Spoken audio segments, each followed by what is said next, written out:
नमस्कार दोस्तों, knowledge point में आपका स्वागत है। दोस्तों, पीसीएस की मुख्य परीक्षा इसी महीने जनवरी में संभावित है। तो हम आगामी लेक्चर में आंसर राइटिंग की प्रैक्टिस करेंगे कि जो पीसीएस मुख्य परीक्षा में जो क्वेश्चन आएंगे उसकी आंसर राइटिंग की प्रैक्टिस करेंगे। तो दोस्तों, आज हमारा टॉपिक है आपका जीएस का पेपर 3 का एक टॉपिक है फूड सिक्योरिटी,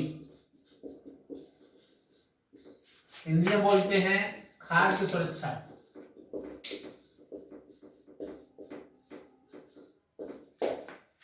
दोस्तों, जिस तरीके से वर्तमान में अभी कृषि विधेयक पास किए हैं सरकार ने और काफी कुछ विरोध प्रदर्शन किसान कर रहे हैं उसके संबंध में, तो जैसा मैं समझ पा रहा हूं, इससे संबंधित मुख्य परीक्षा में क्वेश्चन आ सकता है कि खाद्य सुरक्षा क्या होती है, वर्तमान में जो कृषि विधेयक पास हुए हैं उनसे खाद्य सुरक्षा को क्या खतरा है, या इस तरीके से कुछ क्वेश्चन बन सकता है। तो दोस्तों, जीएस के पेपर जीएस पेपर 3 का एक टॉपिक है हमारे सिलेबस में, वो है खाद्य सुरक्षा। तो आज के लेक्चर में हम ये समझेंगे कि खाद्य सुरक्षा क्या होती है।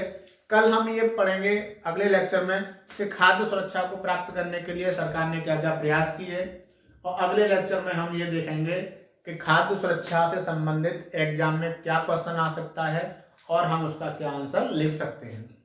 तो दोस्तों, आज समझते हैं खाद्य सुरक्षा होता क्या है। ठीक है दोस्तों, तो सबसे पहले हम ये जानने की कोशिश करते हैं कि जब देश आजाद हुआ तो आजाद होने के बाद जो भारत की सरकार बनी उस समय क्या होता था, देश में बहुत सारे लोग भूख से मर जाते थे। जब हमारा देश आजाद हुआ उससे पहले भी और आजादी के बाद भी बहुत सारे लोग भूखे सोते थे और बहुत सारे लोग भूख से मर जाते थे। सरकार के सामने यह चुनौती थी कि कोई भी व्यक्ति भूख से न मरे, नहीं भूखा सोए। तो सरकार अगर ये चाहती है कि कोई व्यक्ति भूख से न मरे या भूखा नहीं सोए, तो सरकार को ये भी पता करना पड़ेगा कि ऐसे कौन से कारण हैं कि कोई व्यक्ति भूख से मर जाता है या भूखा सोता है। तो सरकार ने 3 ऐसे कारण फाइंड आउट किए, और में से पहला कारण था खाद्यान्न की कमी।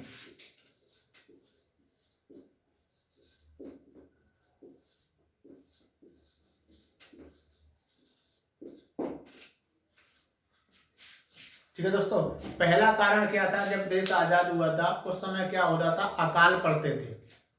कभी बाढ़ आ गई, कभी सूखा हो गया, या फसलों में कोई बीमारी फैल गई, या किसी प्राकृतिक आपदा से किसी न किसी वजह से खाद्यान्न की कमी हो जाती थी। खाद्यान्न का मतलब होता है ऐसा अन्न जिसे हम खाते हैं, और वो क्या है, गेहूं है, चावल है, बाजरा है, मोटा अनाज। तो दोस्तों, किसी न किसी वजह से जब देश की आज़ादी के बाद भी और आज़ादी से पहले भी खाद्यान्न की कमी हो जाती थी देश में, जिसकी वजह से लोग भूखे सोते थे या भूखे मरते थे। पहली चुनौती सरकार के सामने ये थी।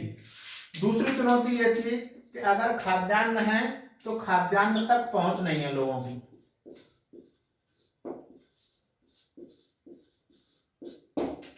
सरकार ने देखा कि किसी राज्य में, मान लो पंजाब में गेहूं खूब मतलब काफी पैदा हो रहा है, लेकिन उड़ीसा का जो व्यक्ति है उसकी वहां तक पहुंचे नहीं है। मान लो किसी राज्य में काफी खाद्यान्न उत्पादन हो रहा है, लेकिन कोई दूर दराज का क्षेत्र ऐसा है जहां पर खाद्यान्न तक पहुंच नहीं है लोगों की, लोग वहां तक पहुंच ही नहीं पा रहे खाद्यान्न तक। तो दूसरा भूखा सोने का कारण या भूख से मरने का कारण था खाद्यान्न तक लोगों की पहुंच का न होना। और तीसरा कारण था कि खाद्यान्न को खरीदने की क्षमता न होना। खाद्यान्न को खरीद न पाना। अगर सरकार ने देखा बहुत सारे लोग ऐसे थे जो काफी गरीब थे, जैसे भिखारी लोग होते हैं, और बहुत सारे लोग ऐसे थे, मतलब हम पढ़ेंगे इसमें, जो खाद्यान्न को खरीदने की क्षमता नहीं थी, उनके पास पैसे नहीं थे।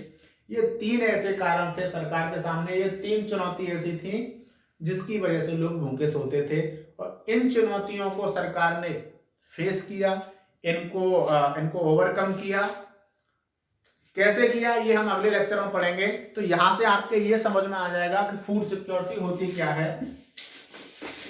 तो दोस्तों फूड सिक्योरिटी होती है, अगर आपको डिफाइन करनी होगी तो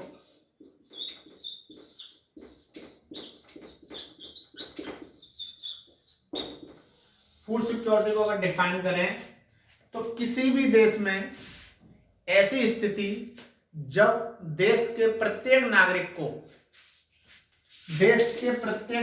को खाद्यान्न की अवेलेबिलिटी हो।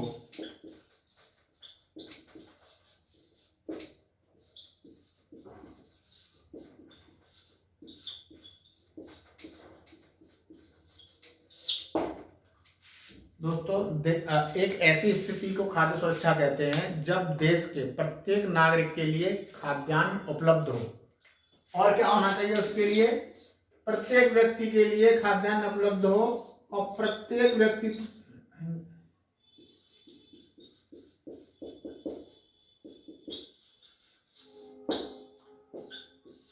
खाद्यान्न तक पहुंच भी हो। खाद्यान्न तक पहुंच। खाद्य सुरक्षा एक ऐसी स्थिति होती है जब प्रत्येक व्यक्ति की खाद्यान्न तक पहुंच भी हो। जैसे मान लीजिए अगर हरियाणा में गेहूं का उत्पादन हो रहा है और किसी पहाड़ी क्षेत्र, उड़ीसा का है, आसाम का है, मणिपुर का है, मिजोरम का है, किसी पहाड़ी क्षेत्र पर मान लो लोग भूखे हैं, तो उनकी पहुंच होनी चाहिए। सरकार ने यह प्रयास किया कि कैसे भी हरियाणा से खाद्यान्न को मणिपुर पहुंचाया जाए, मतलब लोगों की पहुंच हो, लोगों के पास खाद्यान्न हो। और तीसरा क्या होता है? खाद्यान्न को खरीदने की क्षमता। इतना पैसा हो लोगों के पास, या आप इतना सस्ता खाना दो, खाद्यान्न उपलब्ध कराओ कि लोग उसे खरीद पाएं।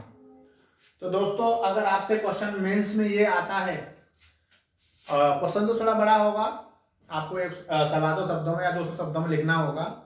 अगर मैं उसका एक पार्ट लेता हूं उस क्वेश्चन को कि खाद्य सुरक्षा से आप क्या समझते हैं, और आगे क्वेश्चन और भी होगा, तो अगर आपको डिफाइन करना हो कि खाद्य सुरक्षा क्या होती है तो आप इस तरीके से कुछ डिफाइन कर सकते हैं कि एक ऐसी स्थिति जब देश के प्रत्येक नागरिक को खाद्यान्न की उपलब्धता हो, मतलब प्रत्येक व्यक्ति के लिए खाना उपलब्ध हो, प्रत्येक व्यक्ति की खाने तक पहुंचो, प्रत्येक व्यक्ति खाद्यान्न को खरीदने में सक्षम हो। तो दोस्तों एक लाइन में इसको ऐसे डिफाइन कर सकते हैं हम कि खाद्य सुरक्षा एक ऐसी स्थिति है जब देश के प्रत्येक नागरिक को खाद्यान्न की उपलब्धता हो, देश के प्रत्येक नागरिक की खाद्यान्न तक पहुंच हो, देश का प्रत्येक नागरिक खाद्यान्न खरीदने में सक्षम हो। Thanks for watching. दोस्तों अगर आप पीसीएस मेंस का एग्जाम दे रहे हैं तो आप मेरे इस चैनल को सब्सक्राइब कर सकते हैं और बेल आइकन को दबा सकते हैं, जिससे और भी हम जो लेक्चर होंगे वो मुख्य परीक्षा की आंसर राइटिंग से संबंधित होंगे।